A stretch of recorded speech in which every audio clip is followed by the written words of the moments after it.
Eu saúdo novamente a igreja com a graça e a paz do Senhor Jesus.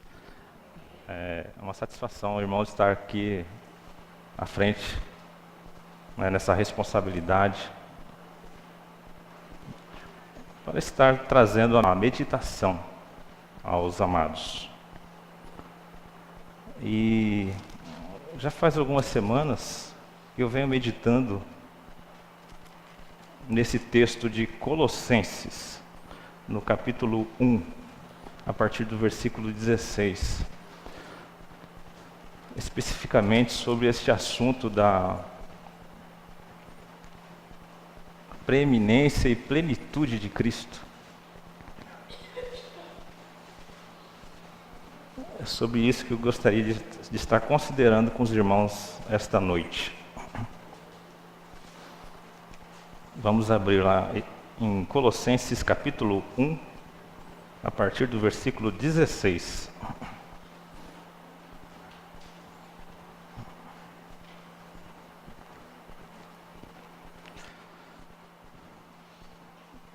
Diz assim: porque nele foram criadas todas as coisas que há nos céus e na terra, visíveis e invisíveis, sejam tronos, sejam dominações, sejam principados, sejam potestades.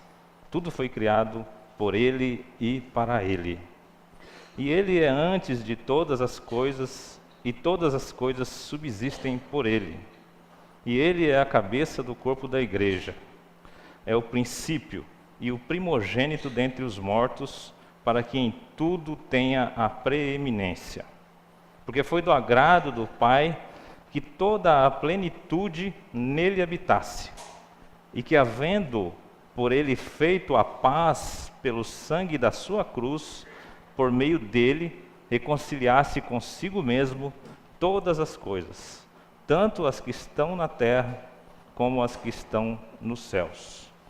A vós também, que noutro tempo erais estranhos e inimigos no entendimento pelas vossas obras más, agora contudo vos reconciliou no corpo da sua carne pela morte, para perante ele vos apresentar santos e irrepreensíveis e inculpáveis, se na verdade permanecerdes fundados e firmes na fé, e não vos moverdes da esperança do evangelho que tendes ouvido, o qual foi pregado a toda a criatura que há debaixo do céu, e do qual eu, Paulo, estou feito ministro. Regozijo-me agora no que padeço por vós, e na minha carne cumpro o resto das aflições de Cristo, pelo seu corpo que é a igreja, da qual eu estou feito ministro, segundo a dispensação de Deus, que me foi concedida para convosco, para cumprir a palavra de Deus. O mistério que esteve oculto desde todos os séculos e em todas as gerações, e que agora foi manifesto aos seus santos, aos quais Deus quis fazer reconhecer quais são as riquezas da glória deste mistério entre os gentios, que é Cristo em vós, esperança da glória, a quem anunciamos, admoestando a todo homem e ensinando a todo homem em toda a sabedoria, para que apresentemos todo o homem perfeito em Jesus Cristo. E para isso também trabalho, combatendo segundo a sua eficácia, que opera em mim poderosamente. Amém? Vamos orar novamente. Mais uma vez, Pai, nós estamos diante de Ti, e agora, Senhor, pedimos, solicitamos que o Senhor venha dar a direção, Senhor, do Seu Espírito. O Senhor venha nos orientar, discernindo, Pai, a Sua palavra, porque nós dependemos totalmente de Ti, Senhor. Não temos a capacidade em nós mesmos, mas o Senhor é que nos ensina, o Seu Espírito é que discerne a Sua palavra. E que o Senhor esteja operando nesta direção, para que nós não fiquemos confundidos, Pai, acerca da Sua palavra. Em o nome do Senhor Jesus. Amém. Irmãos, este texto precioso aqui da Escritura, o apóstolo Paulo vem discorrendo e ensinando nesta carta, né, sobre esta preeminência de Cristo, sobre a plenitude que há em Cristo Jesus. E eu venho considerando um pouco nesses dias sobre este assunto. E eu fico até maravilhado da graça e da glória que há na pessoa do Senhor Jesus. E logo no início aqui, né, nesse versículo 16, ele vem nos informando que todas as coisas que há nos céus e na terra, visíveis e invisíveis, sejam tronos, sejam dominações, sejam principados, sejam potestade, tudo foi criado por Ele e para Ele. É muita coisa. Até coisas que a gente não vê, coisas que a gente não conhece, coisas que não é possível à nossa vista, Ele criou. Tanto nos céus quanto na terra. Ele é antes de todas as coisas. E todas as coisas subsistem por Ele. Isso é preeminência. Eu até anotei aqui o que o dicionário, né, traz sobre essa palavra preeminência. E preeminente é um adjetivo que diz que é muito acima do que está em volta. É aquele que é muito acima do que está em volta. Ele é superior, é eminente, é excelso, que apresenta inexcedível perfeição material, moral ou intelectual. É sublime, é divino, é augusto, preeminente. Todas as coisas foram criadas por Ele e todas as coisas subsistem por Ele. Além de serem criadas todas as coisas, meus irmãos, essas coisas que foram criadas, que passaram a existir, só continuam a existir por causa do Senhor Jesus Cristo. Isso é subsistir. Só existe por causa de Cristo. Passou a existir porque nele foram criadas todas as coisas. E continuam a existir somente por causa dele. Ele é o Verbo de Deus, é a palavra de Deus que se fez carne. Todas as coisas foram criadas pela palavra de Deus. Ele é o princípio, é o primogênito dentre os mortos. A Ele cabe toda a honra e toda a glória. E é por Ele e para Ele que nós deveríamos ter toda a nossa atenção. Todo o nosso viver deveria ser com essa consciência de preeminência, de plenitude do Senhor Jesus. Diz que isto era um mistério que esteve oculto desde todos os séculos, e em todas as gerações, e que agora foi manifesto aos seus santos. Isso era oculto, meu irmão. Agora não é mais. Não é mais. Porque Deus quis fazer conhecer as riquezas da sua glória deste mistério entre o gentio, que é Cristo. Este mistério que é Cristo, em vós a esperança da glória. Eu ainda gostaria de ler mais um texto, mais alguns textos, né? Mas eu vou em Filipenses, ou melhor, Efésios 1.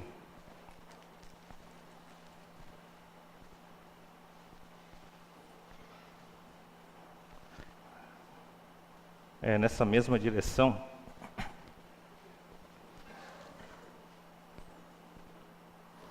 Eu vou ler a partir do 3 aqui para dar mais entendimento aos irmãos. Mas a gente vai destacar o versículo 9. Bendito Deus e Pai de nosso Senhor Jesus Cristo, qual nos abençoou com todas as bênçãos espirituais nos lugares celestiais em Cristo, como também nos elegeu nele antes da fundação do mundo, para que fôssemos santos e irrepreensíveis diante dele em amor. E nos predestinou para filhos de adoção por Jesus Cristo, para si mesmo, segundo o beneplácito de sua vontade, para louvor da glória da sua graça, pelo qual nos fez agradáveis a si no amado, em quem temos a redenção pelo seu sangue, a remissão das ofensas, segundo as riquezas da sua graça, que ele fez abundar para conosco em toda a sabedoria e prudência, descobrindo-nos o mistério da sua vontade, segundo o seu beneplácito que propusera em si mesmo, de tornar a congregar em Cristo todas as coisas, na dispensação da plenitude dos tempos, tanto as que estão nos céus como as que estão na terra. Nele digo, em quem também fomos feitos herança, havendo sido predestinados conforme o propósito daquele que faz todas as coisas segundo o conselho da sua graça, com o fim de sermos para louvor da sua glória, nós os que primeiro esperamos em Cristo, em quem também vós estáis, depois que ouviste a palavra da verdade, o evangelho da vossa salvação, e tendo nele também crido, fostes selados com o Espírito Santo da promessa, o qual é o penhor da nossa herança para a redenção da possessão adquirida para louvor da sua glória. Eu não podia deixar de ler esse texto, né, do 3 até esse versículo 14, para que os irmãos tivessem, né, mais consistência aí na explicação da Escritura. Então é um mistério, meus irmãos, descobrindo-nos o mistério da sua vontade, segundo o seu beneplácito que propuseram em si mesmo. Ainda aí em Efésios 3, vamos lá em Efésios 3.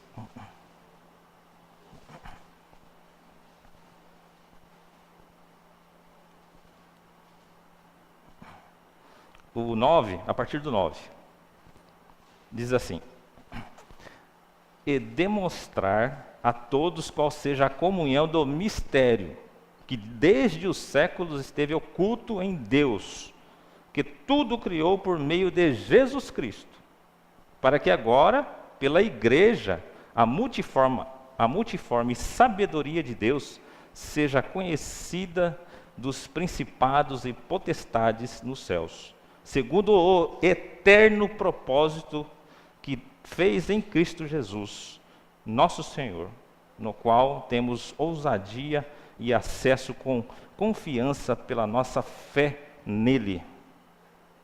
Pela nossa fé nele. Portanto, vos peço que não desfaleçais nas minhas tribulações por vós, que são a vossa glória. Então, esse mistério que é Cristo, essa vontade de Deus, que é de convergir todas as coisas, de congregar todas as coisas em Cristo Jesus.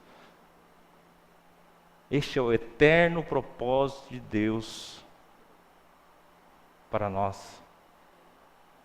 É colocar todas as coisas em Cristo Jesus. Congregar todas as coisas em Cristo Jesus. Que Cristo Jesus seja pleno. Que Cristo Jesus tenha a preeminência. Esse é o eterno propósito de Deus. Quando lemos aqui, né, eterno propósito, é um propósito que permanece inalterado. É um propósito que era antes da fundação. É um propósito que era antes e vem continuamente. E permanece. E vai além. É um eterno propósito. Não mudou o propósito de Deus. Era assim desde a fundação. Era essa a vontade de Deus para conosco. de que nós estivéssemos congregados em Cristo Jesus, que nossa atenção, que nós fôssemos convertidos e colocados em Cristo Jesus, que nós para que nós tenhamos vida em Cristo Jesus, a vida de Cristo. E nós vamos conferir lá no início, já que a gente vai ver, é bem simples. Já quando Deus formou o homem, o que aconteceu lá no início? Em Gênesis 1, no versículo 26, diz assim: E disse Deus, façamos o homem à nossa imagem, conforme a nossa semelhança, e domine sobre os peixes do mar, e sobre as aves dos céus, e sobre o gado, e sobre toda a terra, e sobre todo o réptil que se move sobre a terra. E criou Deus o homem à sua imagem, a imagem de Deus o criou, homem e mulher os criou. E Deus os abençoou, e Deus lhes disse: frutificai, e multiplicai-vos, e enchei a terra, e sujeitai-a, e dominai sobre os peixes do mar, e sobre as aves do céu, e sobre todo animal que se move sobre a terra.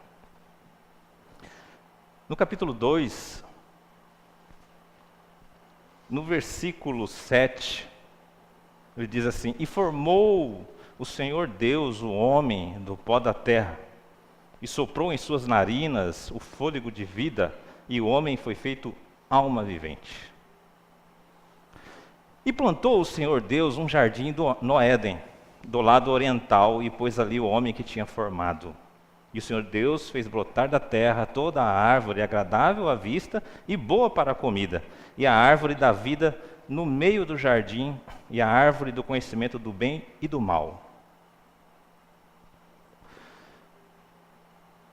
E saía um rio do Éden para regar o jardim, e dali se dividia e se tornava em 4 braços. E o ouro dessa terra é bom, e ali há o bidélio e pedra sardônica. E o nome do segundo rio é Gion, este é o que rodeia toda a terra de Cush. E o nome do terceiro rio é Tigre, este é o que vai para o lado oriental da Assíria. E o quarto rio é o Eufrates. E tomou o Senhor Deus o homem e o pôs no jardim do Éden, para o lavrar e o guardar. E ordenou o Senhor Deus ao homem, dizendo: De toda a árvore do jardim comerás livremente, mas da árvore do conhecimento do bem e do mal não comerás, porque no dia em que dela comeres, certamente morrerás. Então a gente vê aqui a formação do homem. Como Deus criou o homem. Tomou o homem do pó da terra, formou ele do pó da terra, soprou em suas narinas o fôlego de vida, e o homem foi feito alma vivente. E Deus, ele planta um jardim. Ele planta um jardim, e nesse jardim ele planta todas as espécies, várias espécies de árvore, como diz aqui, né? No versículo, deixa eu ver aqui, 9. E o Senhor Deus fez brotar da terra toda a árvore agradável à vista e boa para a comida. Então ele plantou diversas árvores. E a árvore da vida no meio do jardim, e a árvore do conhecimento do bem e do mal. Então Deus destaca aqui 2 árvores das demais árvores que ele havia criado para o homem.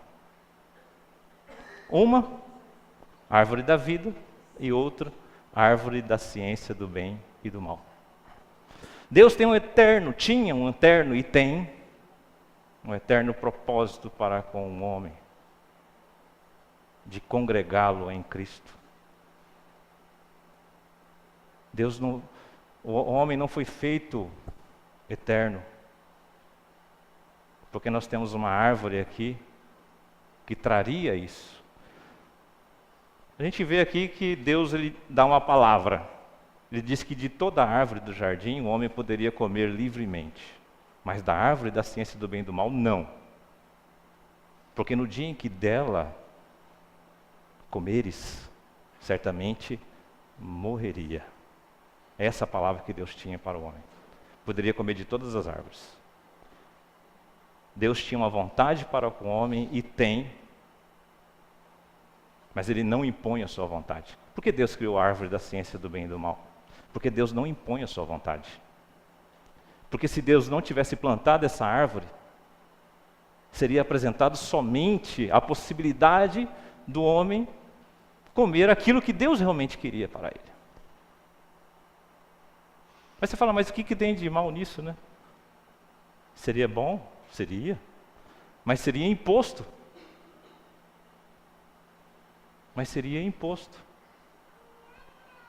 Seria uma obrigação ao homem. O homem não teria essa possibilidade de escolher. Deus não teria dado o livre-arbítrio ao homem de escolher a sua vontade. Mas mesmo sabendo que a sua vontade é boa, perfeita e agradável, que a sua vontade seria melhor para o homem, Ele não impõe a sua vontade ao homem. O homem gosta de impor a sua vontade. O homem tem essa natureza. Por isso o homem escravizou na história. Por isso o homem instiga, por isso o homem força as outras pessoas, porque ele quer manifestar a sua vontade, ele quer obrigar a sua vontade. Mas Deus não. Deus não obriga a sua vontade. A vontade de Deus era que o homem escolhesse a sua vontade, por livre e espontânea vontade própria. E por isso Ele colocou uma possibilidade ao homem dele não querer o que Deus queria para ele. Essa árvore da ciência, do conhecimento da ciência do bem e do mal, ela produz morte. É como Deus disse. Deus avisou ao homem, falou, você não vai comer dessa árvore, porque se você comer, você vai morrer. Vai produzir morte. Até aqui a gente não vê uma explicação aqui na Escritura sobre a árvore da vida. Mas aqui um pouquinho mais à frente, irmãos, a gente vê uma explicação. Depois a gente vai ver muitas coisas, né, na Escritura sobre a árvore da vida. E é bem fácil de encontrar. Mas depois que o homem foi expulso do jardim,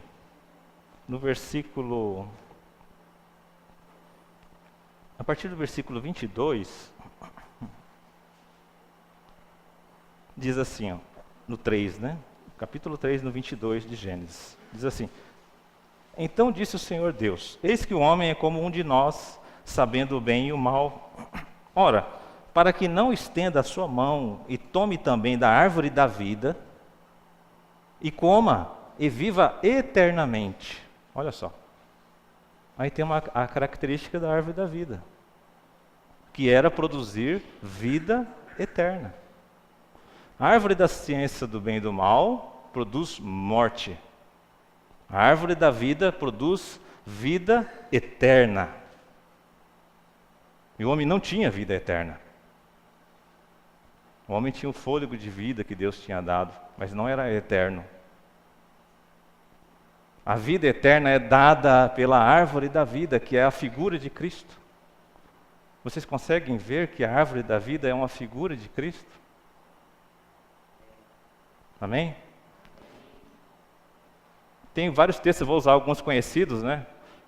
Deus amou o mundo de tal maneira que deu o seu Filho unigênito, para que todo aquele que nele crê, não pereça, mas tenha a vida eterna. Então é Jesus, disse Jesus, eu sou o caminho, a verdade e a vida. Mas o homem lá, o Adão, não estava vivo? Estava vivo, mas ele não tinha vida eterna. Deus ainda tinha um propósito para Adão ali. O propósito é que ele recebesse do fruto desta árvore da vida, que ele recebesse de Cristo, para que sim, aí sim ele tivesse vida eterna. Porque da mesma forma como nós temos vida, né, A Elisângela até leu um texto aqui, que está lá em Efésios, né, 2, que fala assim que, eu vou ler aqui, né, porque eu já...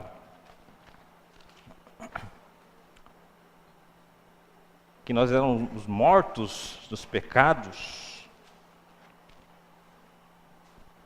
estando nós ainda mortos em nossas ofensas, nos vivificou juntamente com Cristo. Então Cristo que vivifica. E a morte, meu irmão, ali, no Jardim do Éden, entrou pelo pecado. Mas muito mais que a morte biológica. Muito mais que isso. É a morte eterna. Que seria a segunda morte. É uma morte de separação eterna. É nessa posição que o homem se colocou. A morte biológica é uma morte temporal. Você consegue meditar nisso? Que todos nós aqui, o nosso corpo, ele vai voltar ao pó. Mas ainda que nós vamos ser apresentados diante de Deus, então é uma morte temporal, uma morte biológica. Ela não é uma morte permanente, ela não é uma morte eterna ainda. Mas Jesus, Ele vem nos livrar da morte eterna. Ele não vem nos livrar dessa morte biológica, que é o fim do nosso corpo biológico. Mas numa coisa muito maior. Tem um texto que fala, eu acredito que eu anotei aqui, vai explicar um pouquinho. Está em Mateus 10, 28.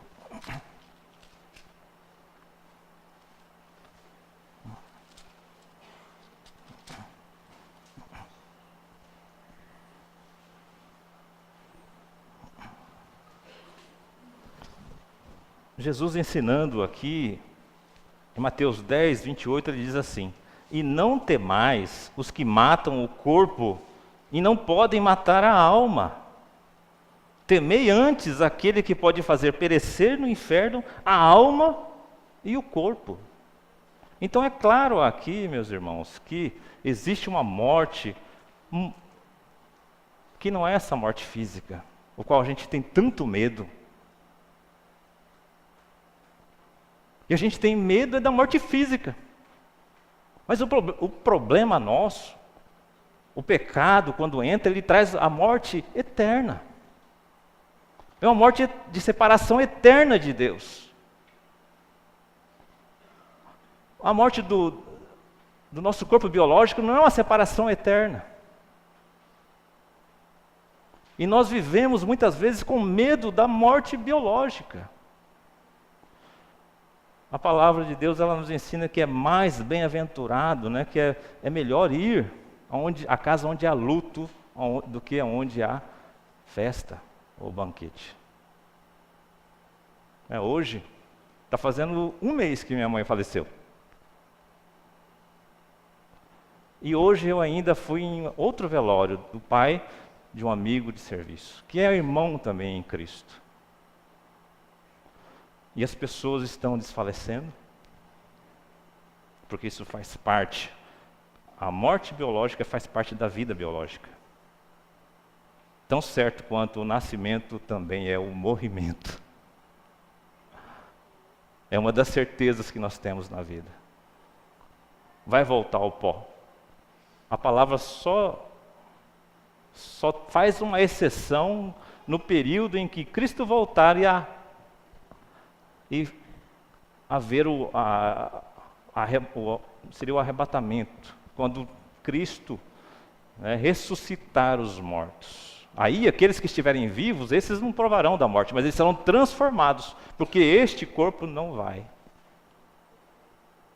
ser apresentado diante de Deus, nem para ir para a direita e também para a esquerda.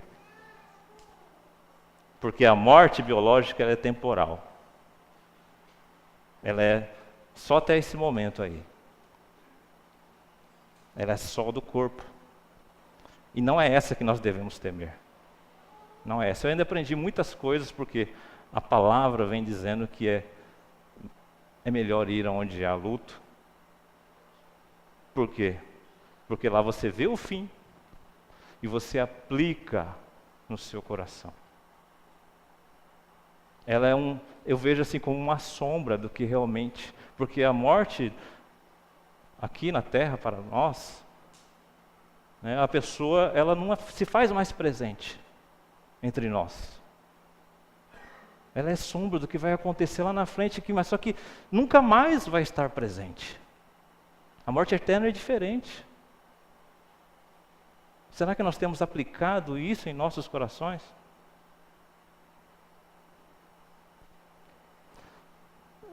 Eu até estava lendo alguma coisa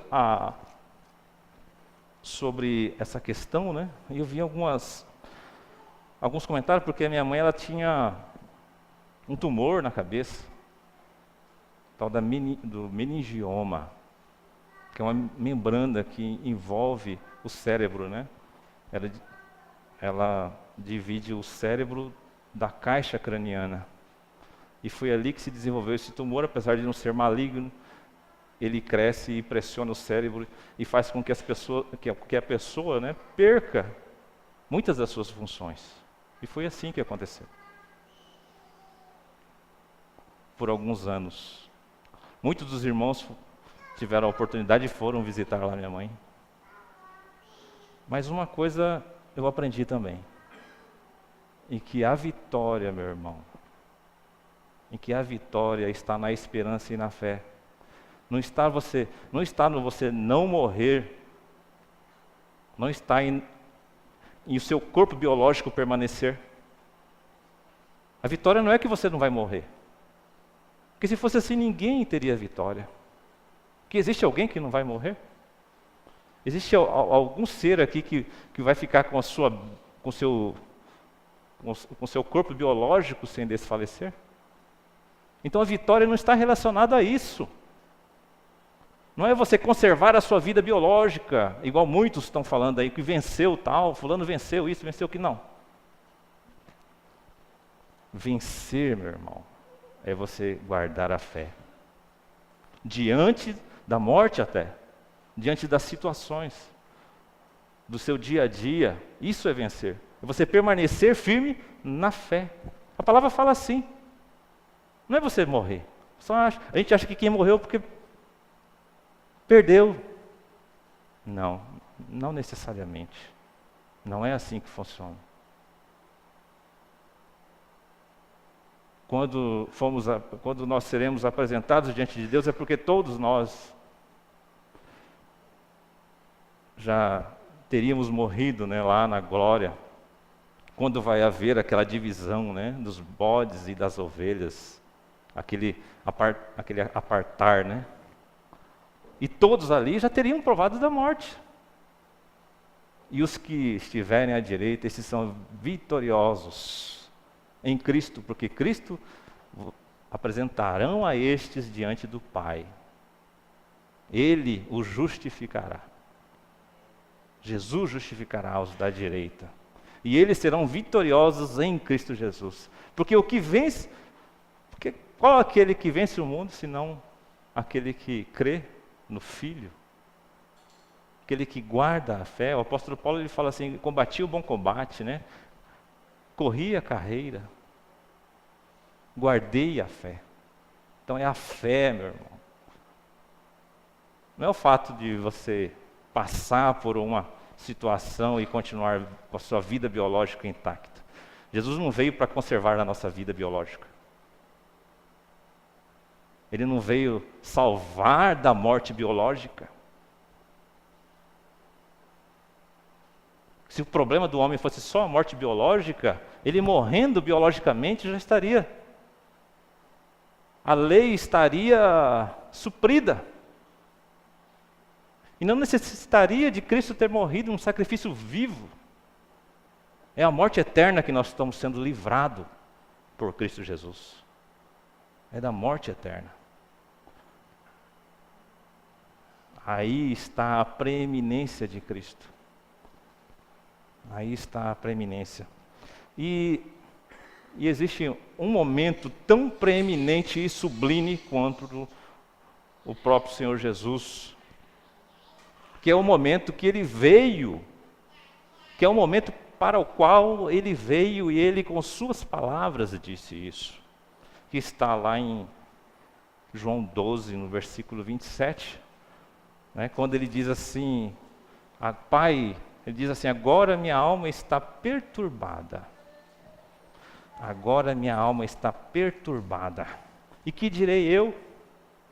Pai, passa de mim esta hora? Mas para isto vim a esta hora. Está em João 12, versículo 27. Né? Eu vou ler aqui novamente. Agora minha alma está perturbada. O que direi eu? Pai, salva-me desta hora, mas para isto vim a esta hora. Jesus veio para esta hora que ele está falando aqui agora, nesse texto. Pai, glorifica o teu nome. Então veio uma voz do céu que dizia, já o tenho glorificado e outra vez o glorificarei. Ora, a multidão que ali estava e que a ouvira dizia que havia sido um trovão. Outros diziam, um anjo lhe falou. Respondeu Jesus e disse, não veio esta voz por amor de mim, mas por amor de vós. Aí ele vai falar que hora que ele está se referindo, né? Agora é o juízo deste mundo, agora será expulso o príncipe deste mundo. E eu, quando for levantado da terra, todos atrairei a mim. E dizia isto, significando de que morte havia de morrer. É este momento específico que Jesus veio. Ele veio para realizar essa obra de se oferecer em sacrifício. E só cabia realmente isso a ele, porque ele era o único que nasceu neste mundo sem pecado. Não poderia ser por mais ninguém. Não poderia ser, esse sacrifício não poderia ser realizado por mais ninguém, nenhuma vida, nem animal, nem homem algum poderia se oferecer. Poderia até se oferecer, como oferecem, mas é vão, é inútil, porque não vai remir. É somente o sacrifício do Senhor Jesus que é vicário. E esse é o propósito de Deus para com o homem. O eterno propósito é em Cristo Jesus.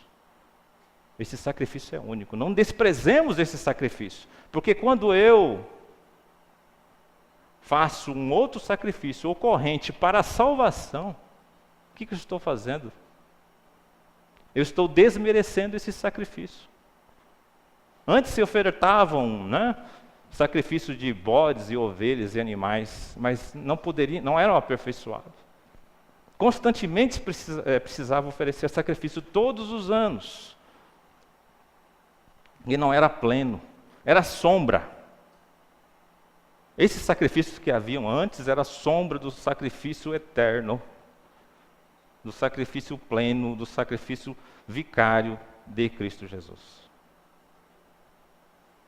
Assim como as figuras que vieram antes de Cristo e apontavam para Cristo, eram sombras, eram figuras. Em algum momento eles refletiam, em algum momento da sua vida, a sombra era projetada neles.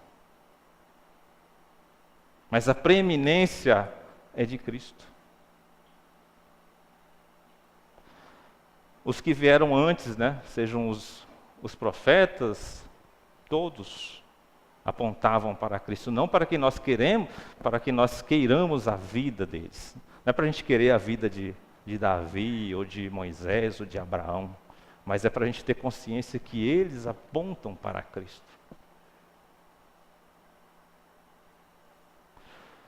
E infelizmente o que a gente vê é muita gente querendo a vida de Davi, querendo a vida de Jacó,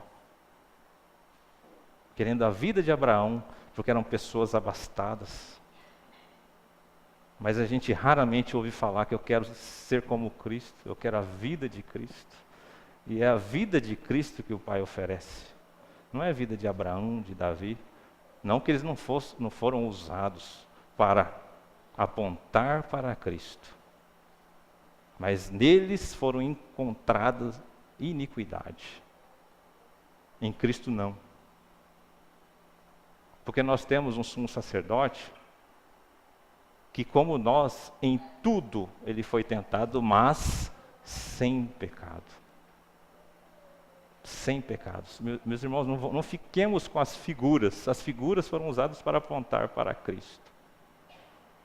Fiquemos com o Cristo das figuras. E muitos tiveram a oportunidade dessas figuras de ver a glória que há em Cristo Jesus, mesmo em vida. Mesmo em vida. Mesmo em vida. Vários tiveram essa oportunidade. Elias teve essa oportunidade, Moisés teve essa oportunidade, muitos outros tiveram essa oportunidade. Vou ler um texto aqui que vai falar sobre isso, era no Monte da Transfiguração. Está lá em Lucas 9, se os irmãos quiserem ir.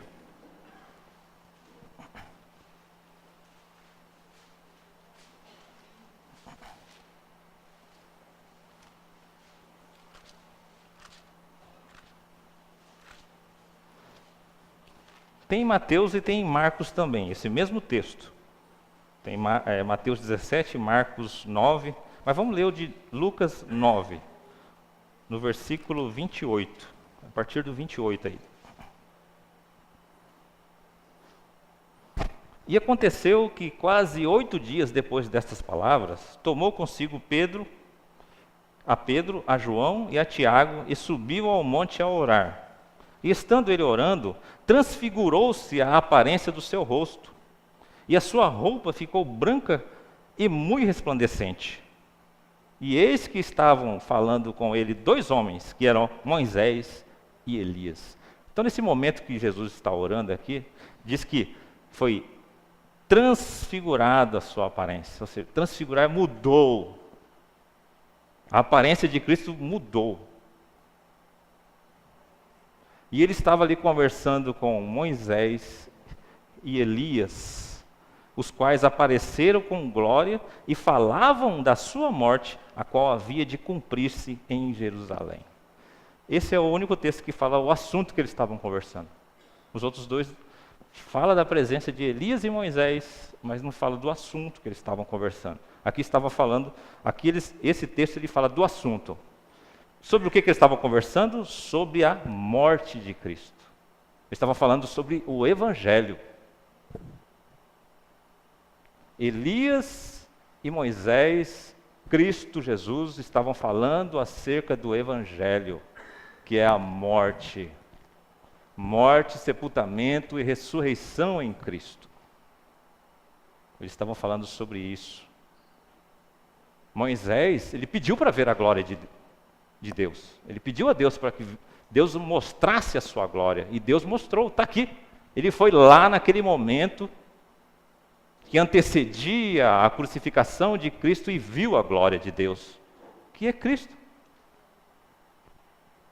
Elias também viu. Muitos discorrem, né? Eu já vi alguns dizendo que Moisés e Elias foram confortar a Cristo. Mas eu não creio assim. Eu acredito que eles foram ali para ver a glória de Deus, porque Deus concedeu, e para serem confortados por Cristo. Porque a carga deles era grande também. Moisés liderou o povo. Elias foi perseguido.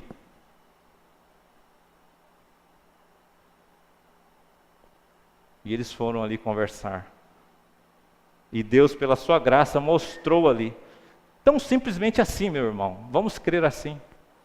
Porque muitos falam assim, Deus ressuscitou Moisés tinha morrido, não, Elias tinha sido levado ao céu numa carruagem de fogo, e Deus trouxe. Mas Moisés que tinha morrido, Deus ressuscitou para trazer, não. Deus não tem um compromisso com o nosso tempo. Deus não tem compromisso com o nosso espaço e tempo. Deus simplesmente tirou Moisés da sua época lá, e Elias também na sua respectiva época, e mostrou a Cristo. Como ele levou João, quando escreveu o Apocalipse, e mostrou lá na frente. Deus é que criou o tempo. Ele não se sujeita, não está sujeito ao tempo como nós estamos. E Elias viu a glória, porque Cristo é preeminente. Esse sacrifício também é um sacrifício preeminente, que serve tanto para os que vieram antes, quanto para os que estão vindo depois de Cristo. Ele tem esse poder de transcender ao tempo, de exceder a tudo aquilo que nós pensamos ou imaginamos. O nosso pensamento é pequeno acerca do Evangelho, acerca de Cristo, porque é muito maior do que a gente pensa. O Evangelho, ele transborda. E esses dois tiveram oportunidade, como outros também tiveram. Né? Outros também tiveram essa oportunidade. Cristo é tudo, meus irmãos, em todos. É Ele que deve ter preeminência. Quando Ele criou o homem, quando Deus criou o homem, essa era a vontade de Deus. De converter, de convergir todas as coisas em Cristo. E é para isso que Ele trabalha. O homem, ele, infelizmente, escolheu viver pelo seu próprio entendimento, pelo que ele acha, né, ser bom ou mal, pela sua sabedoria, pela sabedoria que ele tem sobre o bem e o mal. E ele deixou de escolher viver, de ter a vida de Cristo, o qual Cristo é a cabeça, de ser inserido neste corpo e ter Cristo como cabeça. Em Cristo Jesus, na árvore da vida, Cristo é a cabeça. Na árvore da vida, você é a cabeça. Na árvore da ciência do bem e do mal, você é a cabeça. Mas na árvore da vida, Cristo é a cabeça. Na árvore da vida, nós somos guiados e comandados pela cabeça que é Cristo. Viver pela árvore da ciência do bem e do mal é você decidir. É você ir pelo seu caminho, desviando pelo seu próprio caminho. Aí já é individualismo, individual, humanismo, tudo que você quiser saber. Em Cristo Jesus nós temos a coletividade e somos individualmente. O que é individualmente em Cristo é ser membro um do outro. Não tem individualismo em Cristo Jesus. E Ele opera, é Ele que nos guia, Ele que é o caminho eterno, né? E que nos vai apresentar diante dele, diante do Pai em glória. O homem, ele quer institucionalizar o que Deus instituiu. E para isso ele cria as denominações, as religiões. Que é nada mais querer ser intermediário do que Deus instituiu já. Porque a palavra de Deus não é suficiente. Vamos criar aqui regras, dogmas, doutrinas, para institucionalizar o que Deus instituiu. E foi assim. Desde o início é assim. Desde o início é assim. Deus instituiu lá o casamento, Adão e Eva.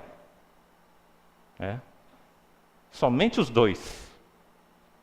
E Deus assistindo. E hoje a gente vê realmente uma deturpação do que é o casamento. Hoje não é o tema isso, mas é apenas um exemplo. Foi tão deturpado. O casamento hoje não é só dois. Eu não estou nem falando em questão de casar 3, 4, não é isso. Mas o tanto de interferência que existe. Não, esse casamento aí não vai durar. Esse casamento aí não dura uma semana. É assim. É o pai querendo escolher com quem o filho vai casar. É a mãe, é o filho, é a sogra. A gente reclama tanto de sogra, né? Querendo dar pitaco. Adão e Eva não tinha ninguém para dar pitaco. Que felicidade. Tanto é que sobreviveu até a entrada do pecado. Entrou o pecado e a morte, mas os dois continuaram casados. Não tinha interferência. Você vê como que é as coisas? É muita interferência. E uma coisa, você é para deixar um conselho àquele que tiver propósito no seu coração de casar. Não deixe que interfiram no seu relacionamento com sua esposa. Isso não é bom. A palavra lá é clara, né? Deixará o homem a sua casa e juntar-se-á a sua esposa. E serão os dois. Não tem três aqui, não tem sogro, não tem sogra, não tem irmão. Serão os dois uma só carne. Vamos descansar nisso. Eu sei que às vezes infelizmente o homem ele deturpa tudo que é de Deus. E quer obrigar o homem, quer obrigar a escolher, não, isso daqui que é bom, essa que é, esse que não é. É isso que o homem faz. Ensina a criança no caminho que ela deve andar. E até quando crescer, ela não se desviará. Mas casamento é para homem. Deixará o homem a sua casa. Seu pai e sua mãe. Vai ter que deixar, meu irmão. Se você tiver em dúvida, não vai não. Você ainda não está maduro.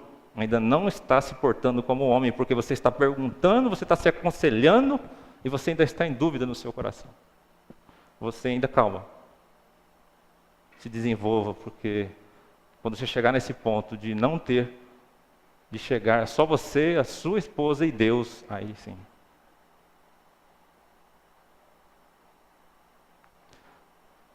Pela graça de Deus, a gente só deve realmente a Deus. A mais ninguém. Que se coloque como mediador. Isso é a tal da institucionalização.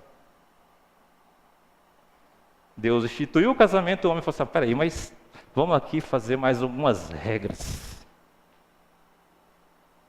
Para que realmente Deus opere. Não. A palavra não tem sido suficiente.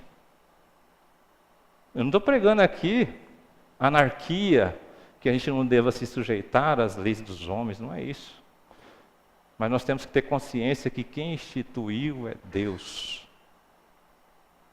E colocar a Deus acima das coisas, não a institucionalização das coisas. A palavra de Deus é simples e é assim que deve permanecer. Simples. É a gente que complica. É a gente que complica, meus irmãos. Vamos nos sujeitar à preeminência que há em Cristo. Se eu creio que Cristo é preeminente, que é pleno, a minha oração deve ter Cristo como preeminente. Cristo deve ser exaltado. Se eu creio que Cristo é preeminente, a minha canção, o meu louvor, deve ser somente a Cristo. E este é o assunto da música, este é a temática, é o centro do louvor. Cristo. A partir do momento que outras coisas são colocadas em primeiro lugar, você não está considerando como Cristo. Não está considerando Cristo o preeminente. Infelizmente, nós temos ouvido tantas, orações, quanto mensagens, quanto canções, em que Cristo não é preeminente, mas em que muitas coisas, os sonhos do homem são colocados em primeiro lugar. A vingança do homem, tem música até que canta vingança. Você me viu desse jeito, agora você vai ver. Irmãos, e pregações também. Como que eu consigo pregar alguma coisa sem falar de Cristo, sem falar da cruz? É vão. Qualquer assunto, meu irmão. Como que eu vou falar de família se eu não falo de Cristo, da preeminência que há em Cristo? Se eu falo de casamento ou de relacionamento, como que eu não venho trazendo o Evangelho?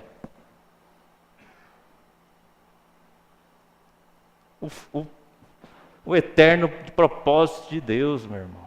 Não saia daí. Conserve esse propósito. Porque é só Ele que é interessante realmente a nós. É Ele que nos conserva. É por Ele que nós devemos andar.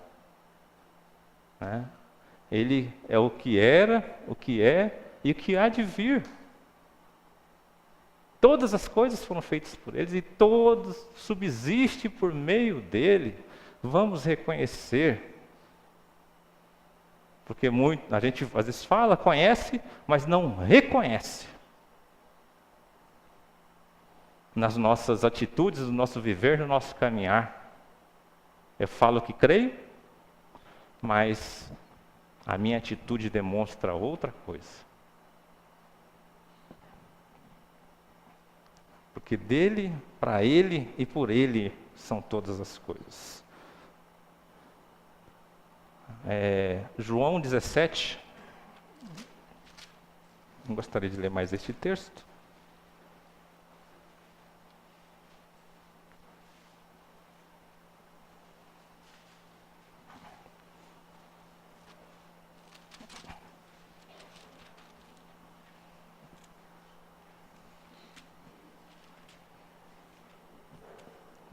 Versículo 1 ao 3. Diz assim: Jesus falou assim e levantando seus olhos ao céu e disse: Pai, é chegado a hora, glorifica o teu Filho, para que também o teu Filho te glorifique a ti, assim como lhe deste poder sobre toda a carne, para que dê a vida eterna a todos quantos lhe deste.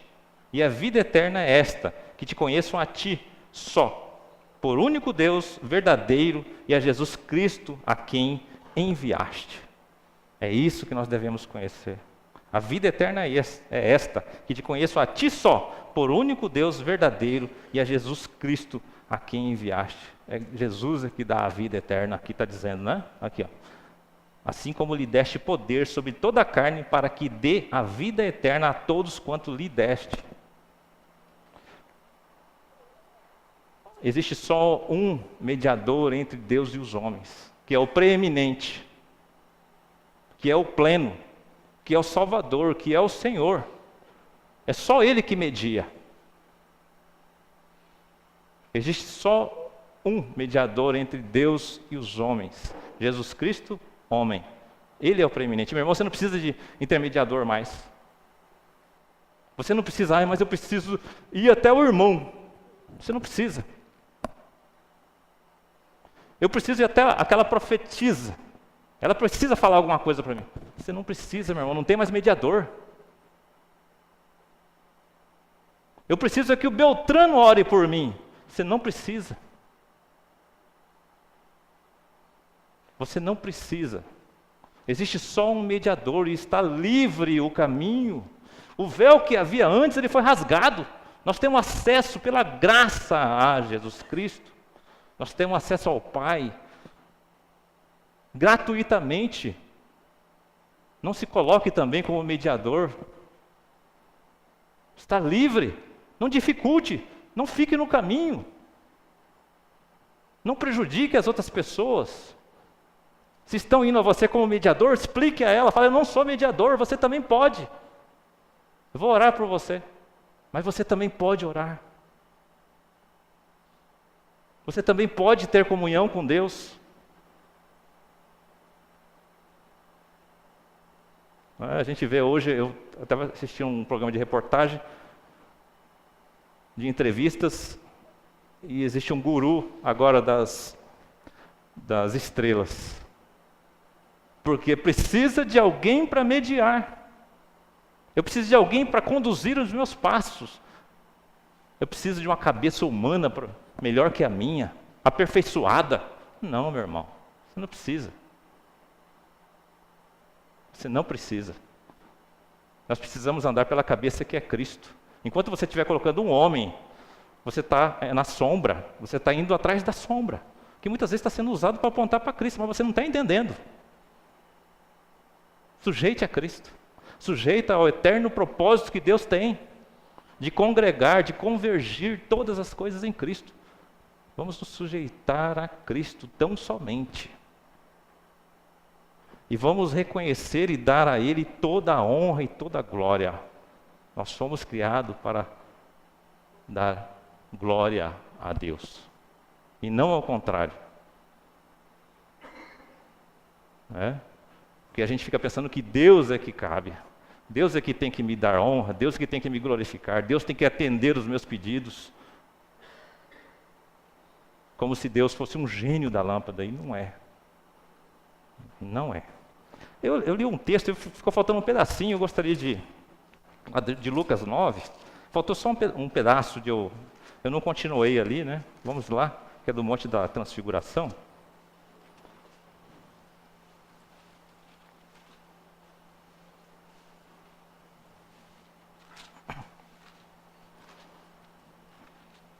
Lucas 9, do 28, ele diz... eu li até quando falavam, né, que Moisés e Elias falavam da sua morte. Diz assim, os quais apareceram com glória e falavam da sua morte, a qual havia de se cumprir-se em Jerusalém. E Pedro e os que estavam com ele estavam carregados de sono. E quando despertaram, viram a sua glória e aqueles 2 homens que estavam com ele. E aconteceu que quando aqueles se apartaram dele, disse Pedro a Jesus, Mestre, bom é que nós estejamos aqui e façamos 3 tendas, uma para ti, uma para Moisés e uma para Elias, não sabendo o que dizia. E dizendo ele isto, veio uma nuvem que os cobriu com a sua sombra, e entrando eles na nuvem, temeram. E saindo da nuvem uma voz que dizia, este é o meu filho amado, a ele ouvi. Nós devemos ouvir a Filho amado, a Cristo. Deus veio essa voz do Senhor e disse para todos que estavam presentes, para Elias, para Moisés, Elias que estavam conduzindo o povo, que pediu para ver a glória de Deus, Elias que estava sendo perseguido, que foi perseguido, aos apóstolos que estavam ali, né, Pedro, Tiago. Deus disse, esse é o meu filho amado, a ele ouvi. Nós devemos ouvir, dar ouvido a Cristo, conhecer e prosseguir em conhecer a Cristo. Ele é o centro, meu irmão. Qualquer assunto que você tem aí, qualquer assunto, primeiramente coloque Cristo neste assunto. Primeiramente é Cristo que você tem que considerar. Primeiramente. A ele ouvi. E tendo soado aquela voz, Jesus foi achado só, e eles calaram-se. E por aqueles dias não contaram a ninguém nada do que tinha visto. Essa voz veio algumas vezes. Quando Jesus foi batizado, aqui neste momento e em alguns outros momentos, vem essa voz do céu dizendo, este é o meu filho amado, a quem tanto comprazo. E é nele que nós devemos permanecer, meu irmão. Este é o meu filho amado, a quem tanto... Este é o homem que Deus, segundo o coração de Deus, né, a qual figura foi dito a Davi, mas o homem segundo o coração de Deus é Cristo. Porque este é a vida que Ele quer para nós. Ele é o exemplo. Foi dado esta palavra figuramente a Davi. Ele é a sabedoria de Deus. Não existe homem mais sábio que Cristo. Ainda que por figura, Salomão recebeu esse adjetivo de homem mais sábio, mas Jesus foi feito sabedoria de Deus. Nós devemos considerar isso, meu irmão. Primeiramente Cristo acima de todos. Você não vai errar se você considerar Cristo acima de todas as figuras, de todos os homens, de todos, de anjos, de potestades, de principados. Cristo é tudo. Amém? Amém. Vamos parar por aqui. Vamos nos colocar em pé para a gente estar orando e encerrando. Obrigado, Senhor. Nós te agradecemos porque o Senhor tem nos ensinado, o Senhor tem nos guardado, o Senhor tem nos orientado. O Senhor já provou esse amor para conosco, esse amor tamanho que não é comparado a nada, Senhor. Que deu o seu Filho unigênito em nosso favor, em que Cristo morreu por nós, sendo nós ainda pecadores. Nós te louvamos, Pai, te agradecemos por tamanho cuidado para conosco, e que o Senhor venha nos orientar acerca da sua direção, acerca do caminho que há em Cristo, acerca da sua palavra, para que nós não fiquemos confundidos. Tire de nós toda a dúvida e que nós tenhamos a certeza da fé que há em Cristo. A fé que vem dele, o qual ele criou e consuma, Senhor. O qual ele é autor e consumador. É essa fé que nós solicitamos, essa fé que nós buscamos, essa fé que nós pedimos. E que o Senhor nos despeça agora, nos guardando, Pai, em segurança, em retorno aos nossos lares. Em nome do Senhor Jesus. Amém.